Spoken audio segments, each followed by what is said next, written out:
নমস্কার বন্ধুরা, আগামী শিক্ষক চ্যানেলে আপনাদের সকলকে জানাই স্বাগত।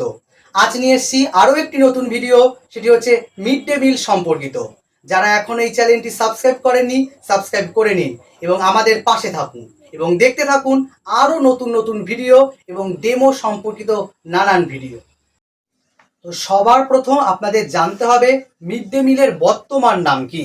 মিড ডে মিলের বর্তমান নাম পিএম পোষণ।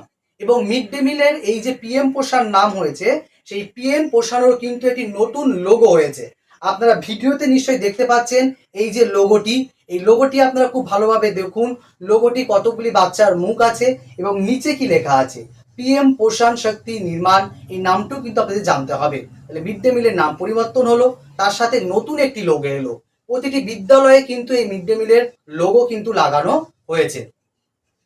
এবার জানতে হবে এই মিড ডে মিলটা আসলো কিভাবে। স্বাধীনতার আগে 1925 সালে তামিলনাড়ুতে একটি মিউনিসিপ্যালিটিতে, সেখানে বাচ্চাদের দুস্থ এলাকায়, সেখানে বাচ্চাদের দুপুরবেলার খাবার দেওয়ার জন্যই সর্বপ্রথম চালু হয়। কোথায় চালু হয়? তামিলনাড়ুতে মাদ্রাস মিউনিসিপ্যালিটিতে। স্বাধীনতার আগে কিন্তু এটি চালু হয়েছিল। পরবর্তীতে 1995 সালে 15ই আগস্ট এটি কিন্তু ভারতবর্ষে চালু হতে থাকলো কেন্দ্রীয়ভাবে। তখন কিন্তু ভারতবর্ষের প্রধানমন্ত্রী ছিল পিভি নরসিমহা রাও, এবং তখন কিন্তু এই মিড ডে মিলের নাম মিড ডে মিল ছিল না, তখন এটি ছিল national programme of nutrition support to primary education, এই নামে কিন্তু ছিল। অর্থাৎ বাচ্চাদেরকে পুষ্টি সহায়তা দেওয়ার জন্যই 1995 সালে 15ই আগস্ট কেন্দ্রীয়ভাবে এটি চালু হলো। এর আগে তামিলনাড়ুতে চালু হয়েছিল, কিন্তু মিড ডে মিল নামটি হলো 2007 সাল থেকে এটির নাম হয় মিড ডে মিল, কিন্তু বর্তমানে এটার নাম মিড ডে মিল নয়, এটির নাম হচ্ছে পিএম পোষণ। তাহলে এবার জানতে হবে কেন্দ্র এবং রাজ্য কতটি বরাদ্দ দেয়। যদি আপনাকে প্রশ্ন করে রাজ্য এবং কেন্দ্র কি অনুপাতে বরাদ্দ দেয়, তাহলে কিন্তু হবে 40:60। যদি ঘুরিয়ে বলে আপনাকে প্রশ্নটা কেন্দ্র ইস্টু রাজ্য, তাহলে হবে 60:40। বোঝা গেল? কেন্দ্র হচ্ছে 60 এবং রাজ্য হচ্ছে 40। আপনাকে যেভাবে ঘুরিয়ে প্রশ্ন করবে আপনি সেভাবে উত্তর দেবেন। মনে রাখতে হবে মিড ডে মিলে আগে ক্লাস 1 to 5 বরাদ্দ ছিল 4 টাকা 97 পয়সা, বর্তমানে 48 পয়সা বেড়ে সেটা হয়েছে 5 টাকা 45 পয়সা। ষষ্ঠ শ্রেণী থেকে অষ্টম শ্রেণী পর্যন্ত যেখানে আগে ছিল 7 টাকা 45 পয়সা, বর্তমানে 72 পয়সা বেড়ে যার মাথা পিছু হয়েছে 8 টাকা 17 পয়সা। অর্থাৎ এখন ক্লাস পিপি থেকে ক্লাস 5 পর্যন্ত বাচ্চারা মাথা পিছু পায় 5 টাকা 45 পয়সা, এবং ষষ্ঠ শ্রেণী থেকে অষ্টম শ্রেণীর বাচ্চারা পায় 8 টাকা 17 পয়সা মাথা পিছু। এছাড়া কি দেওয়া হয়? পিপি থেকে ক্লাস 5 পর্যন্ত বাচ্চাদের মাথা পিছু 100 গ্রাম করে চাল দেওয়া হয়। এবার আসি মিড ডে মিল সম্পর্কিত কিছু সিচুয়েশন বেস কোশ্চেন। আপনাকে ধরতেই পারে যে আপনি তো প্রাথমিক বিদ্যালয়ের শিক্ষক হতে চলছেন এবং আপনাকে মাথা পিছু 5 টাকা 45 পয়সা করে দেওয়া হবে। এই ন্যূনতম টাকায় আপনি কি মিড ডে মিল চালাতে পারবেন? আপনাকে যদি এই প্রশ্নের সম্মুখীন হতে হয়, তাহলে আপনি এই পরিস্থিতিতে দাঁড়িয়ে কি উত্তর দেবেন? আপনি উত্তর দেবেন যেটা, সেটাই আমি বলি। তাদেরকে বলবেন সত্যি। এই পরিস্থিতিতে 5 টাকা 45 পয়সায় সত্যিই কিছু হয় না, তবুও আপনাদের কিন্তু এই পয়সাতেই বাচ্চাদের পুষ্টিকর এবং স্বাস্থ্যকর খাদ্য তুলে দিতে হবে। তাহলে আপনি কি করবেন?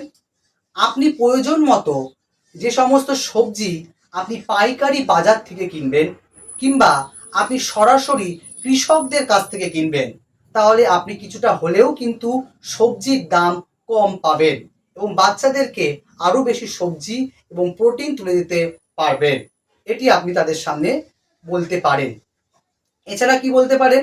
আপনি বলতে পারেন যে আপনি বিদ্যালয়ে একটি বাগান তৈরি করতে পারেন, বিদ্যালয়ের মানে সবজি বাগান করতে পারেন। যদি আপনার বিদ্যালয়ে বাগান থাকে, সেক্ষেত্রেও কিন্তু আপনি মিড ডে মিলের যে ন্যূনতম অর্থ দিয়ে সেখানে বাগান করে সেখান থেকে আপনি যে সবজি বা ফসলগুলি হবে সেটি আপনি মিড ডে মিলে ব্যবহার করতে পারেন। সেক্ষেত্রে কিন্তু আপনার মিড ডে মিলের যে অর্থ তা কিন্তু কম হতে পারে। এই উত্তর কিন্তু আপনি তাদেরকে বলতে পারেন যে বিদ্যালয়ে আমি বাগান তৈরি করব এবং তাছাড়া আমি সবজি পাইকারি বাজার কিংবা কৃষকদের কাছ থেকে সরাসরি নেব, সেক্ষেত্রে আমি কম মূল্যই পাবো। এইভাবেই আপনি উত্তরটি বলতে পারেন।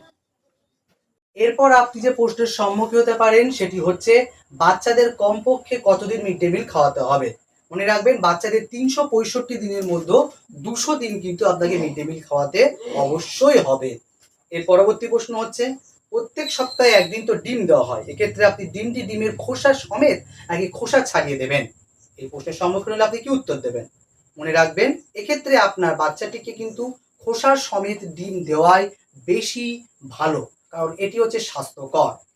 কারণ বাচ্চাটি যখন ডিমের খোসা ছাড়াবে, এটির মাধ্যমে বাচ্চার কিন্তু মোটর ডেভেলপমেন্ট অর্থাৎ চলন বিকাশটি খুব ভালোভাবে হবে। এক্ষেত্রে বাচ্চাকে আপনার আগে থেকে শিখিয়ে দিতে হবে কিভাবে ডিমের খোসা ছাড়াতে হয়। না শিখিয়ে আপনি বাচ্চাদেরকে কখনোই খোসা সমেত ডিম দেবেন না। আগে তাদেরকে শিখিয়ে দেবেন, তারপর তাদের খোসা সমেত ডিম দেবেন, যার ফলে তাদের মোটর ডেভেলপমেন্টটি হয়ে থাকে।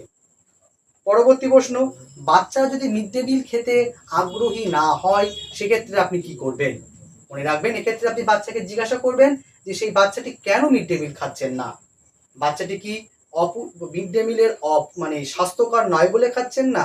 যদি স্বাস্থ্যকর না হয়, আপনার কিন্তু বিদ্যালয়ে মিড ডে মিল স্বাস্থ্যকর করে তুলতে হবে, যেটা কিন্তু আপনার দায়িত্ব।